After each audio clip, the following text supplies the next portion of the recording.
A paz do Senhor Jesus, estamos iniciando mais um Instantes Finais, a sua aula de profecia e de escatologia bíblica no seu lar.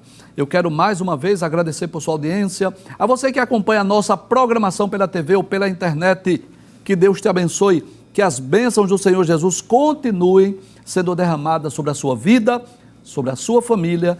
Seja muito bem-vindo aos Instantes Finais. E eu quero agradecer a você que tem enviado para nós a sua pergunta, a sua crítica, a sua opinião, a sua sugestão. Saiba que a sua opinião é muito importante para nós. E aproveite para fazer da sua casa uma sala de aula. Eu espero que você esteja com a sua Bíblia, com a sua caneta, com o seu caderno de anotações e, caso surja alguma dúvida, você pode mandar para nós.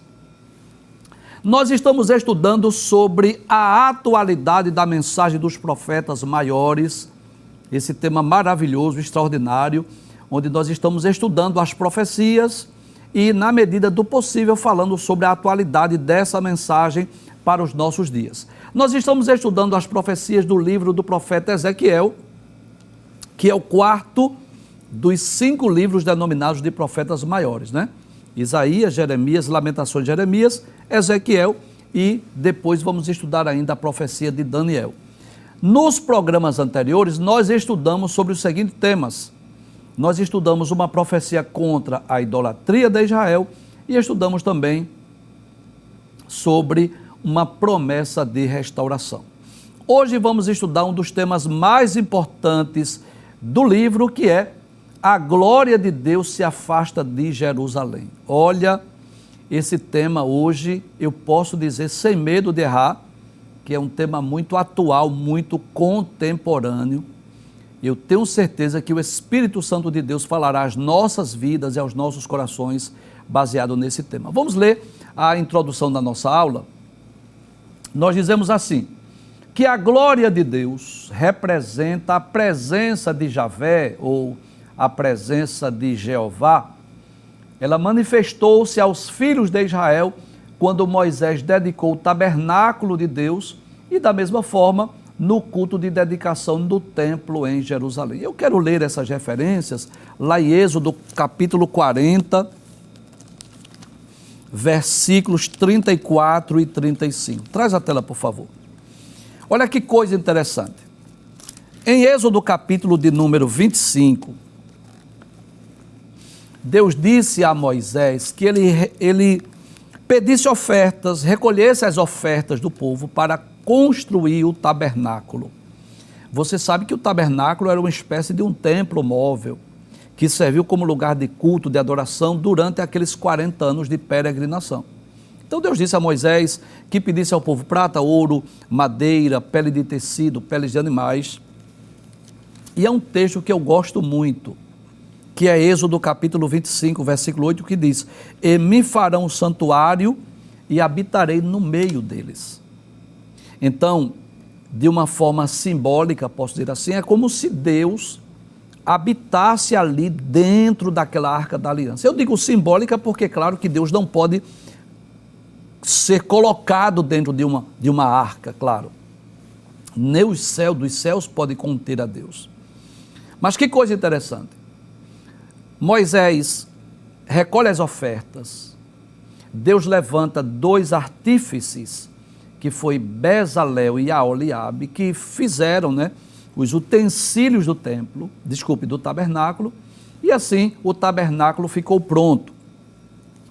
Quando o tabernáculo ficou pronto, conforme o capítulo 40, versículos 34 a 38, nós vamos perceber que a glória de Deus se manifestou ali naquele tabernáculo. Diz assim: então a nuvem cobriu a tenda da congregação e a glória do Senhor encheu o tabernáculo. Professor, o que é essa glória? Vamos comparar aí a uma coluna de fumaça, como que representando ou simbolizando a presença de Deus. De maneira que Moisés não podia entrar na tenda da congregação, porquanto a nuvem ficava sobre ela, e a glória do Senhor enchia o tabernáculo. Essa glória era o símbolo da aprovação de Deus. Era o símbolo, uma representação visível da glória do Deus invisível. Quando, pois, a nuvem se levantava de sobre o tabernáculo, então os filhos de Israel caminhavam em todas as suas jornadas. Se a nuvem, porém, não se levantava, não caminhava até o dia em que ela se levantava. Porquanto a nuvem do Senhor estava de dia sobre o tabernáculo, e o fogo estava de noite sobre ele, perante os olhos de toda a casa de Israel, em todas as suas jornadas. Então Deus estava cumprindo aquilo que havia prometido a Moisés, que eles iriam fazer um tabernáculo, uma tenda, um santuário, e Deus disse que habitaria no meio deles. Que coisa interessante. Quando eles conquistaram a terra de Canaã, então, a princípio, aquela arca, o tabernáculo ficou lá em Siló, mas depois, nos dias de Salomão, foi construído o templo em Jerusalém. E quando aquele templo foi construído, mais uma vez a glória de Deus se manifestou ali.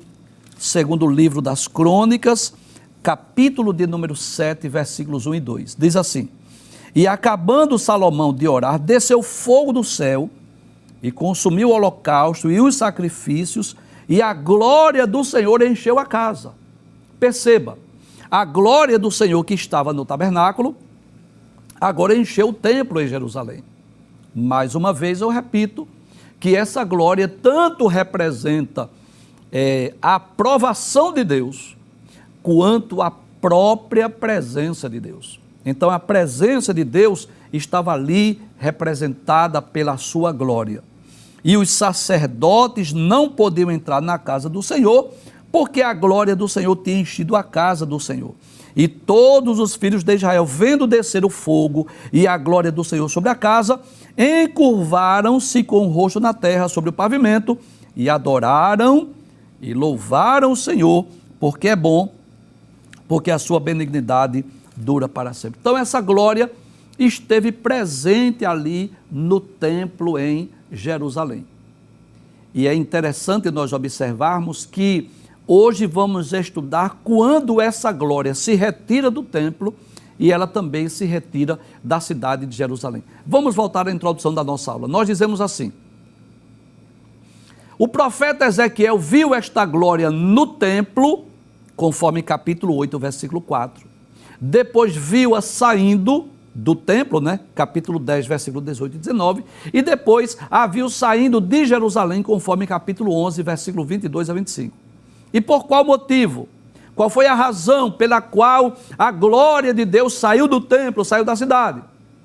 Por causa das abominações praticadas no templo em Jerusalém, conforme Ezequiel capítulo 8, versículos 1 a 18. Assim, a saída da glória de Deus representa a retirada de sua presença, como nós veremos a seguir. Então, que coisa interessante. O povo de Judá estava dividido em dois grupos. Você sabe disso. Nos dias de Ezequiel, havia um grupo que estava lá em Babilônia, aqueles que haviam sido levados, mais de 10 mil judeus que haviam sido levados para a Babilônia, mas ainda tinha um resto do povo lá em Jerusalém. Inclusive, Jeremias ainda estava lá em Jerusalém e mais de 10 mil judeus haviam sido levados lá para a Babilônia. O que era de se esperar dos judeus que estavam em Jerusalém? Muito bem, parabéns, isso mesmo. Choro, lágrima, arrependimento, abandono, confissão de pecados. Porque eles já tinham tido várias experiências ruins. O povo de Judá que estava lá em Jerusalém, eles já sabiam o que tinha ocorrido com o reino do norte. As 10 tribos que haviam sido levadas pela Síria para outras terras. E por que foram? Por causa das suas abominações, por causa da sua idolatria, por causa da sua rebelião, por causa da sua desobediência. Mas não só isso, eles viram com os seus próprios olhos. Eles não só ouviram falar, eles viram quando 2 vezes Nabucodonosor invadiu Jerusalém. Em 605, quando foi Daniel, Sadraque, Mesaque e Abednego, foram levados lá para trabalhar no palácio em Babilônia, e em 597, quando foi levado mais de 10 mil judeus, inclusive o profeta Ezequiel.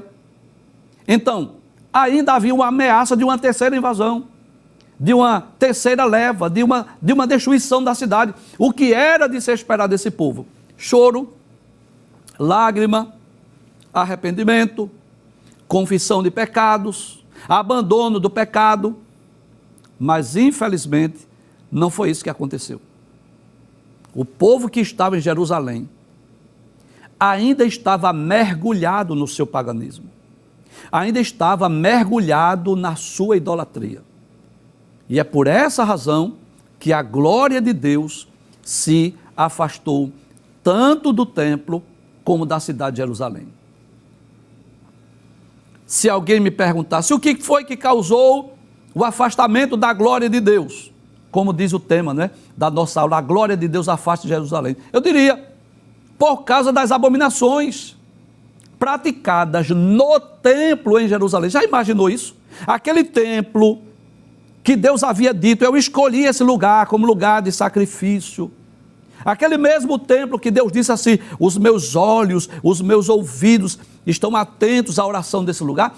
O templo de Jerusalém tornou-se lugar de adoração a ídolos, de adoração ao sol, de adoração a animais, a répteis, a quadrúpedes. Eu quero lhe convidar para você estar com a sua Bíblia aberta, para nós meditarmos no capítulo de número 8 do livro de Ezequiel. E depois nós vamos ler a profecia de forma mais específica que mostra que a glória de Deus se retirou lá de Jerusalém. Capítulo de número 8 de Ezequiel, versículo de número 5. A partir do versículo 5, diz assim: Disse-me, filho do homem, levanta agora os teus olhos para o caminho do norte. E levantei os meus olhos para o caminho do norte, e eis que da banda do norte, à porta do altar, estava a imagem de ciúmes à entrada. Então, na entrada do templo, estava uma imagem de ciúmes. Tudo leva a crer aqui que era a imagem de uma deusa chamada Azerá, a deusa dos cananeus, sendo adorada pelo povo judeu lá no templo em Jerusalém. Por que ela é chamada aqui de imagem de ciúme? Porque Deus abomina a idolatria. Deus havia proibido terminantemente a idolatria e o povo estava adorando imagem no templo de Jerusalém, no templo construído para adoração única e exclusiva a Jeová e a Yahvé. Mas não para por aí. É como se Ezequiel tivesse sido transportado para Jerusalém, para o templo, para ver o que estava ocorrendo no templo. Versículo 6. E disse-me, filho do homem, vês tu o que eles estão fazendo? As grandes abominações que a casa de Israel faz aqui, para que me afaste do meu santuário? Veja, Deus está advertindo. Eles estão praticando isso aqui para que eu me afaste. Eu não vou continuar lá no templo em Jerusalém se eles estiverem nesse pecado, nesse paganismo, nessa idolatria. Mas verás ainda maiores abominações. O que? Sim, maiores ainda. Eu vou lhe mostrar, Ezequiel. Então, além dessa imagem de ciúmes, que possivelmente era a deusa Azerá, uma espécie de um poste ídolo que estava lá no templo para eles adorarem, Deus disse, eu vou mostrar a você coisas maiores do que essa. Maiores abominações. Versículo 7. E levou-me à porta do átrio, então olhei e eis que havia um buraco na parede. Estava lá um buraco na parede. E disse-me, filho do homem, cava agora naquela parede. E cavei na parede e eis que havia uma porta. Então me disse, entra e vê as malignas abominações que eles fazem aqui.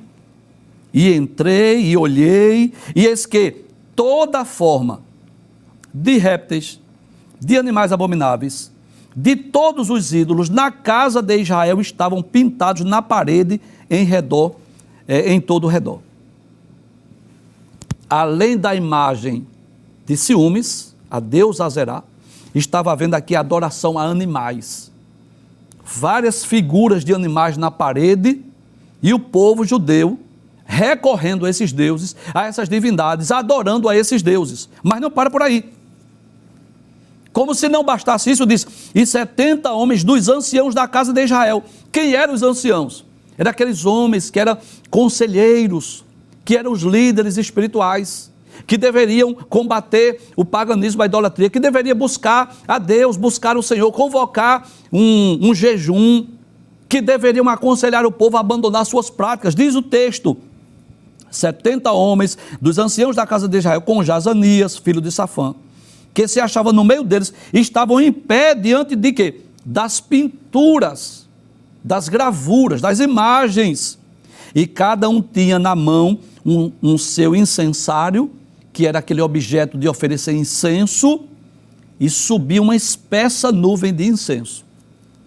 Ou seja, em vez de oferecer incenso para o Deus vivo e verdadeiro, estava oferecendo incenso para aquelas imagens, para aqueles ídolos, para aquelas gravuras na parede. Então me disse: viste, filho do homem, o que os anciãos da casa de Israel fazem nas trevas, cada um na sua câmara pintada de imagem? E eles dizem: o Senhor não nos vê, o Senhor abandonou a terra. Dois erros que eles estavam cometendo aqui, além da idolatria. Como se não bastasse a adoração a Azerá, como se não bastasse a adoração a essas imagens de animais, esses quadrúpedes, esses répteis, esses animais, dois erros eles cometeram. Primeiro, dizer que Deus não estava vendo. Aí eu pergunto: quem é que se esconde dos olhos de Deus? Quem é que pode se esconder em algum lugar que Deus não veja? O Salmo 139, o salmista diz: se eu subir ao céu, tu estás. Se eu fizer no céu a minha cama, tu estás também. A luz e as trevas são para ti a mesma coisa. Não há como se esconder de Deus, não há como estar em lugar que Deus não veja. Deus é onisciente, Deus é onipresente. Deus vê, contempla e sabe de todas as coisas. Esse é o primeiro erro: Deus não nos vê. Segundo, Deus abandonou a terra. Deus não havia abandonado. Agora, é claro que Deus esperava o quê? Choro, lágrima, arrependimento, confissão de pecado, abandono da idolatria. Deus poderia reverter aquela situação.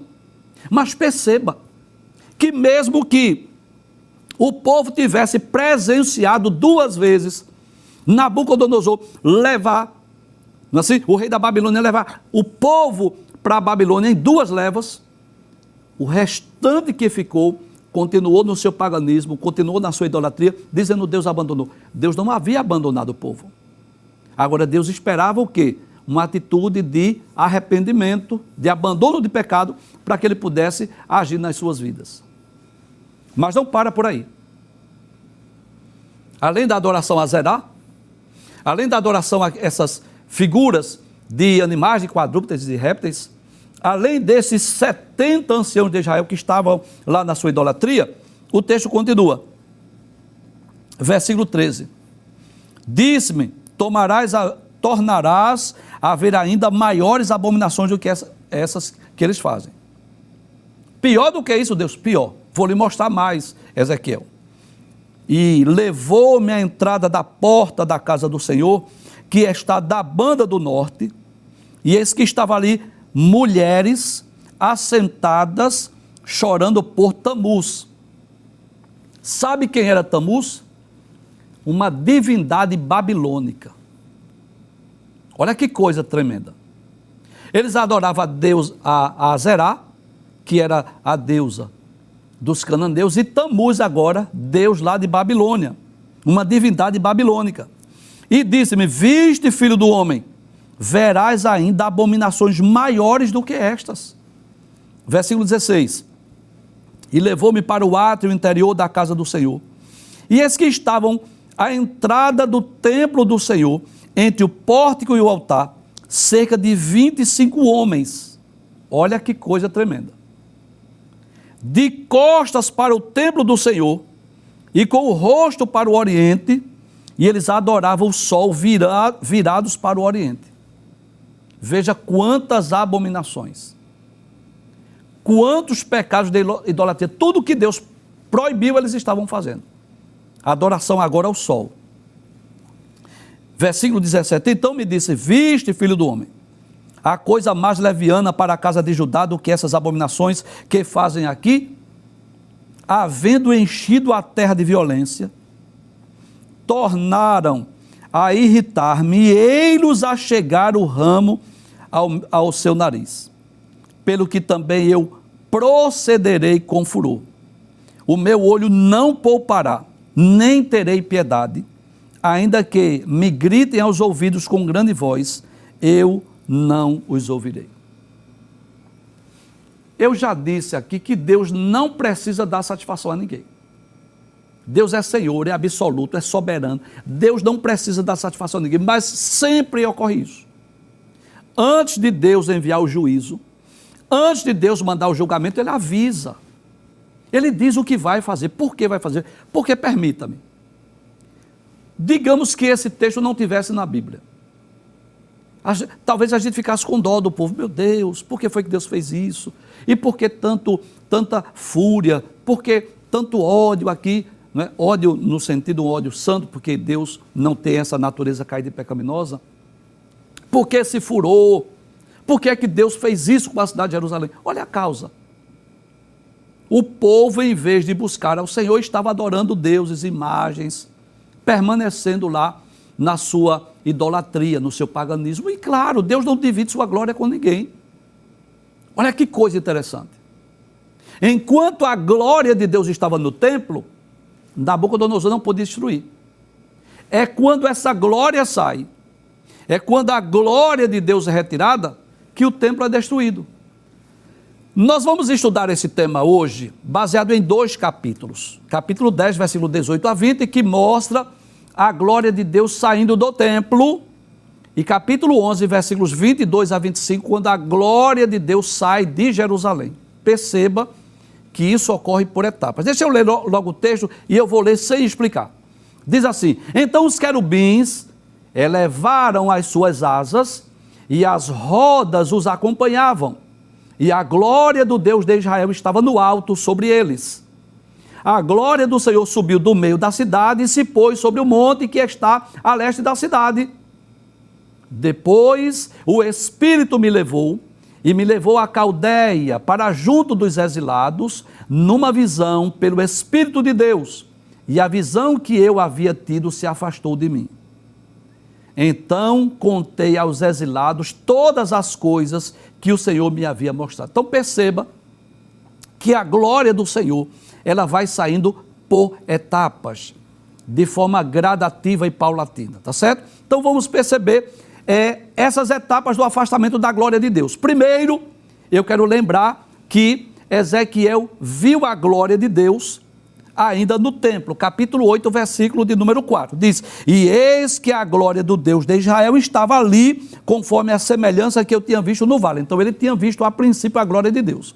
Então primeiro, a glória de Deus saiu do lugar santíssimo para a porta. Capítulo 10, versículo 4, diz: então se levantou a glória do Senhor de sobre o querubim para a entrada da casa, e encheu-se a casa de uma nuvem, e o átrio se encheu do resplendor da glória do Senhor. Então ela sai lá do altar e vem para a porta. Depois, a glória sai da porta para o átrio. Capítulo 10, versículo 18. Então saiu a glória do Senhor da entrada da casa e parou sobre os querubins. Depois, a glória do Senhor saiu do pátio e foi para os montes. Capítulo 11, versículo de número 23. E a glória do Senhor se alçou desde o meio da cidade e se pôs sobre o monte que está ao oriente da cidade. E depois que a glória de Deus saiu, veio a destruição, conforme o capítulo 12, versículos 10 a 16.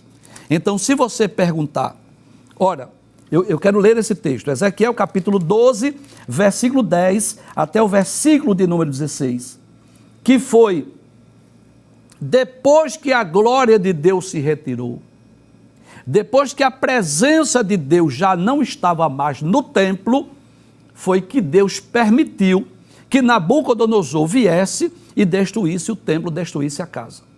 Então a retirada, a saída da glória de Deus trouxe problemas espirituais e físicos e materiais. Espirituais por quê? Porque quando a glória de Deus sai, o que fica é pedra, o que fica é parede, o que fica é um lugar, uma estrutura como outra qualquer. Porque o que faz a diferença é a presença de Deus. O que tornou o tabernáculo, o que tornou o templo de Jerusalém como lugar sagrado, um lugar santo, um lugar de culto, de adoração, é que a glória de Deus estava presente. Se essa glória sai, é só pedra agora, é só estrutura. é só parede, é só templo e nada mais, erguido sem nenhum propósito espiritual. Mas não só isso, a retirada da glória de Deus permitiu que o templo fosse destruído. Capítulo 12, versículo 10, diz assim: diz-lhes, assim diz o Senhor Jeová, esta carga refere-se ao príncipe em Jerusalém e a toda a casa de Israel que está no meio dela. Dize, eu sou vosso maravilhoso sinal. Assim como eu fiz, assim se lhes fará a eles para o exílio, irão cativos. E o príncipe que está no meio deles levará aos ombros e às escuras os trastes e sairá.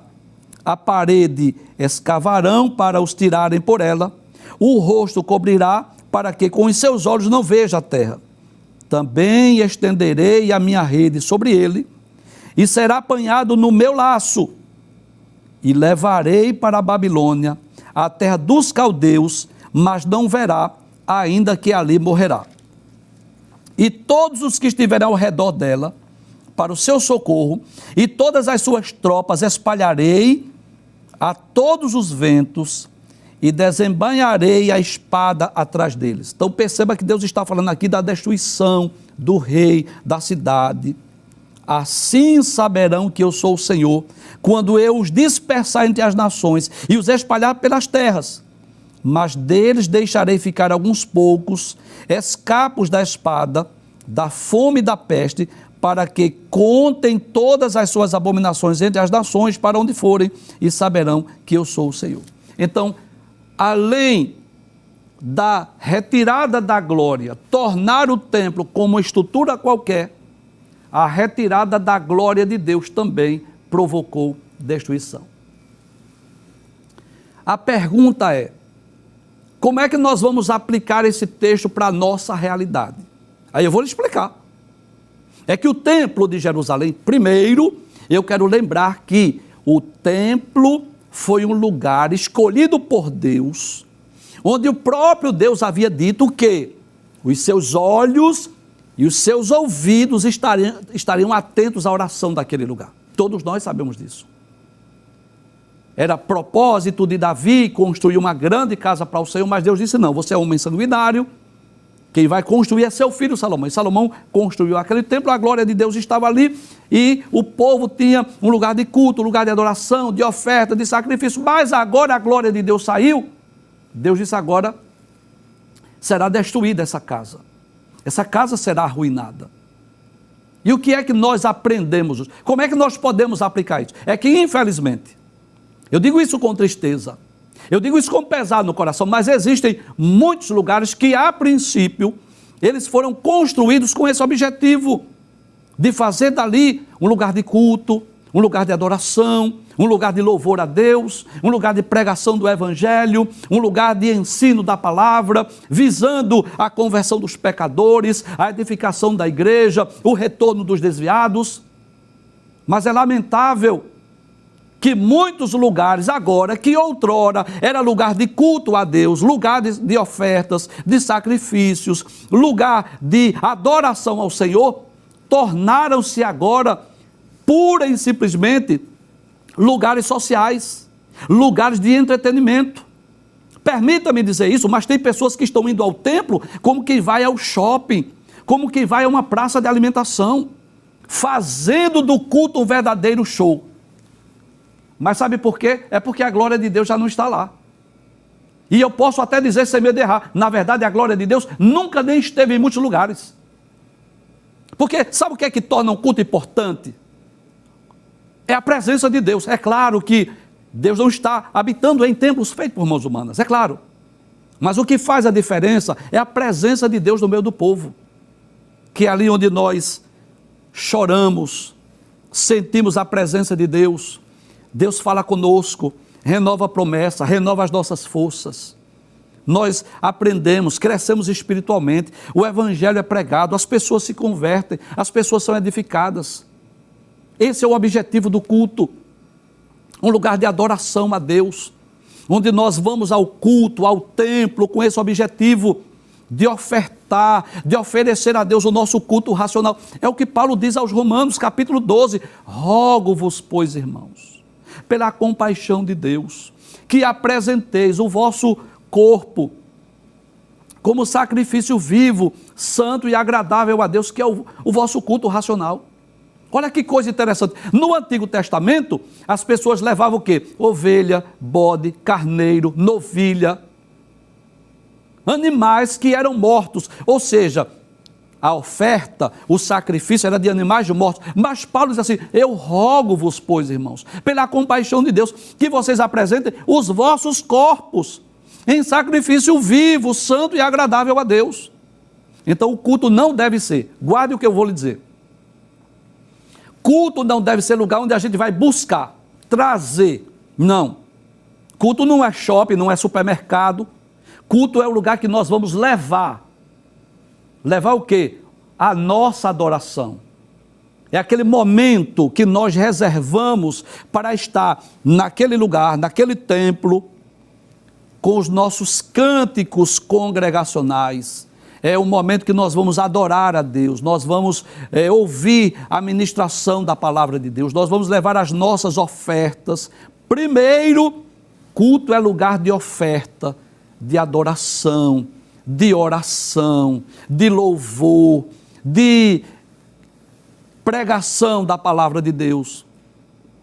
Agora, quando nós vamos ao culto e oferecemos o nosso melhor a Deus, e apresentamos a Deus o nosso culto, o nosso louvor, a nossa adoração, a nossa oferta, aí nós também somos beneficiados. É ali onde muitos são edificados, através do louvor, através da pregação, através do ensino. As nossas forças são renovadas, as promessas são renovadas, muitos são curados. Não é assim? Aquele que chegou ali triste sai alegre, o que chegou fraco sai fortalecido, sai edificado. Então o culto é isso. Nós fomos criados por Deus com necessidades espirituais.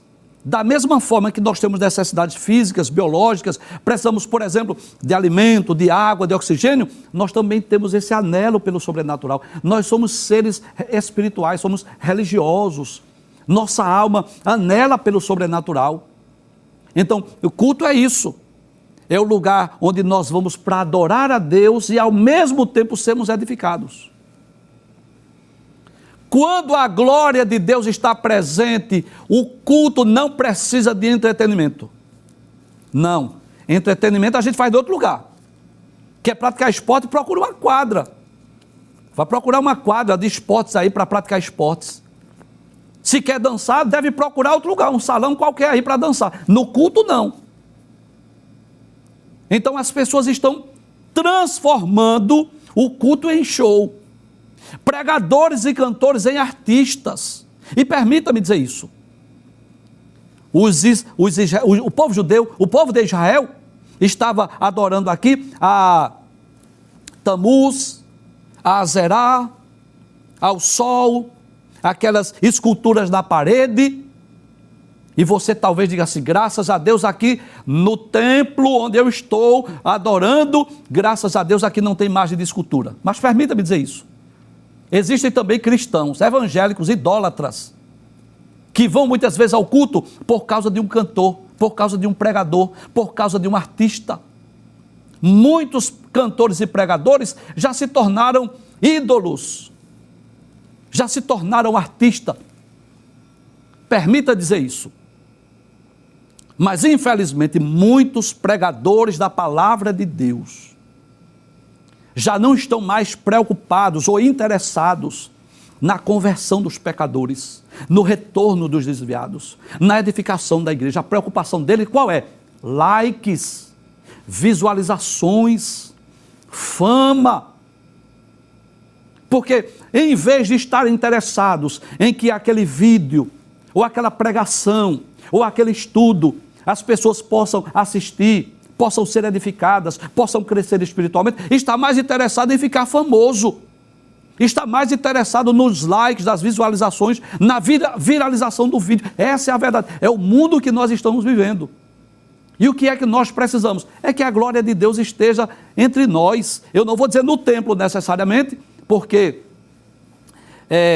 hoje eu posso dizer que a glória de Deus não está no templo como estava outrora em Jerusalém, mas está dentro de nós. O Espírito Santo de Deus está dentro de nós. E é isso que torna o culto agradável, é isso que torna o culto espiritual, é isso que torna o culto um lugar maravilhoso, especial. É a glória de Deus que se manifesta no coração dos crentes. Eu louvo a Deus com muito respeito aos cristãos tradicionais, tá? E uma igreja pentecostal. Porque se a gente fala de oração, graças a Deus, nos nossos templos, nas nossas igrejas, nós temos culto de oração. Se a gente fala de pregação da palavra de Deus, graças a Deus, no nosso templo, na nossa igreja, nós temos momentos específicos para pregação. Se nós falamos de ensino, graças a Deus, nos nossos templos, das nossas congregações, nós temos cultos específicos para ensino da palavra.